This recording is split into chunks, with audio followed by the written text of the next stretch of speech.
this is the day it was launched, and you can see like all the people there are like white men, and this guy in the corner here is the guy who actually drives the tram. But in the photo, they made him like get off. Sorry, please, we need to take this picture. And if you read like this history, they say nothing about like black workers who maintain the line. Again, the impression is that it's like these men who built this tram line. And that's a map of the tram line at the bottom there.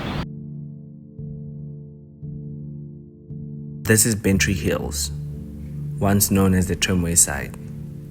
Black and colored communities were forcibly removed from here under successive systems of repression. After a failed and an unjust restitution process, the land was sold for 50 million rands to settle debt with Investec Bank. Today, it stands as a 1 billion rand development. It's so important for us to gather, to ask questions, and to listen to Otatu Ngqombela when they speak of our experiences, not just because they went through that, but because that's exactly what we are going through right now. We can't afford to live in the city. We are selling our labor. Every day we come into the city, we work, but we can't afford to live here. And even when we can afford to live here, are we comfortable?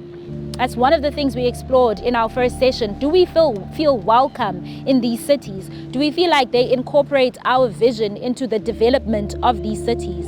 And I'm hoping today, as we move across the city and we go through the different exhibitions and places, that we start asking ourselves what needs to change and what do we want our cities to look like?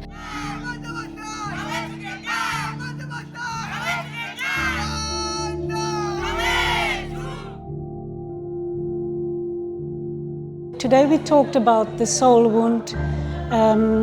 We talked about what was the impact of colonization on our people, the dispossession, the landlessness, the loss of identity, you name it, and how that deeply wounded our people spiritually and emotionally, and how that sort of plays out in our communities with levels of high substance abuse, domestic violence, you name it.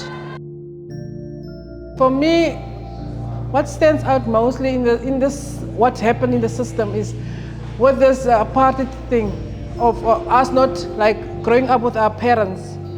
I grew up with my grandmother, and that gives us a lot of scars. You know, we didn't have a chance even to know our parents. And that's why I think our generation is full of scars. It's full of scars. We don't know the love from our parents, and that was also part of our session today.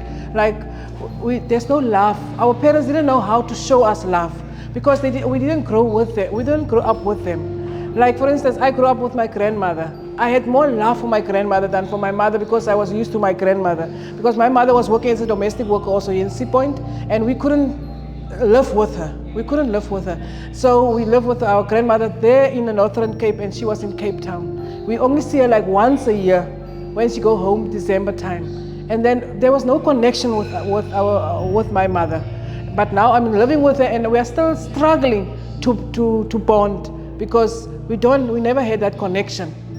So I think that's why we are so full of pain. Our generation is full of pain because there was no love for us. The system really had messed us up a lot.